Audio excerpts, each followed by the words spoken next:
Hi, my name's Cade. I'm a visual artist here in Dublin, and I got into graffiti when I was about 17, 18, and I was kind of just experimenting with stencils and mixed mediums of like airbrush and spray paint.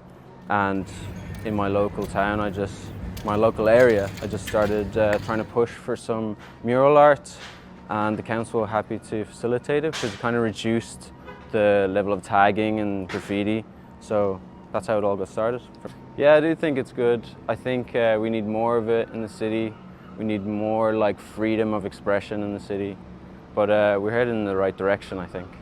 Yeah, so the idea itself and the whole concept came together from Fionnuala with collaboration from some of the locals, some of the council members and some of the artists involved, like myself and some of the other guys here. And yeah, so she put the pieces together, and we're kind of working off of the theme here of the local area. So like we have the games here and the arcade machines, so that's why we have a bit of that. And arcades you can see behind me. And then, yeah, then we come on board and paint it. Things like this definitely give the street a new lease of life. Like, you can see it already as we're working. People are coming through and they're taking time to chat to us, and they just have a smile on their face. Like, they already want to try protect it, and we haven't even finished yet. So you can imagine what that does to the street once it's done, and done in the right way. Me personally, I don't mind if it's that street or this street. I want to paint it, so.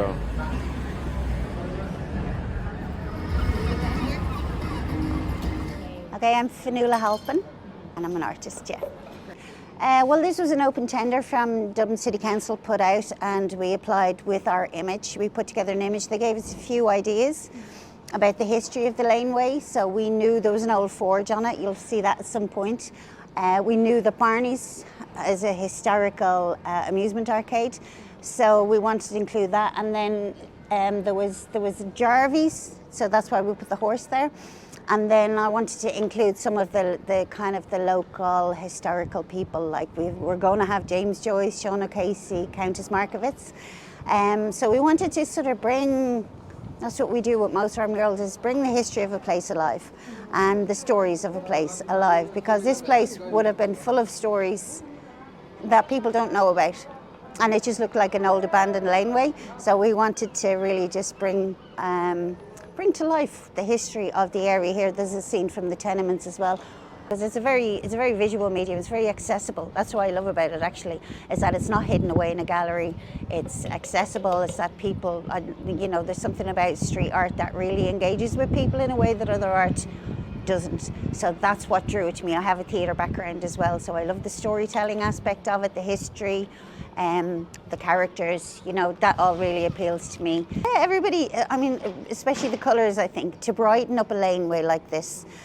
And it doesn't take that much really, does it, to brighten up somewhere that has been, you know, left abandoned for so long. So Dublin City Council are really making an effort to rejuvenate the inner city. So this is part of that project. I remember Temple Bar before, when it was a really run-down area, and the artists came in, and next thing, and that's what happens everywhere. It's just artists want spaces, they want places, and once they come in, they transform an area. And you know, I think that all of these areas, once you shine a light on them, they transform. So anywhere that's neglected is going to get run down. And you know, everybody, I know, like Talbot Street is famous for antisocial behaviour. We've only met with really good comments. Everybody just wants to see the place looking better. You know, there's a real actual amount of positivity around here, and we'd like to reflect that.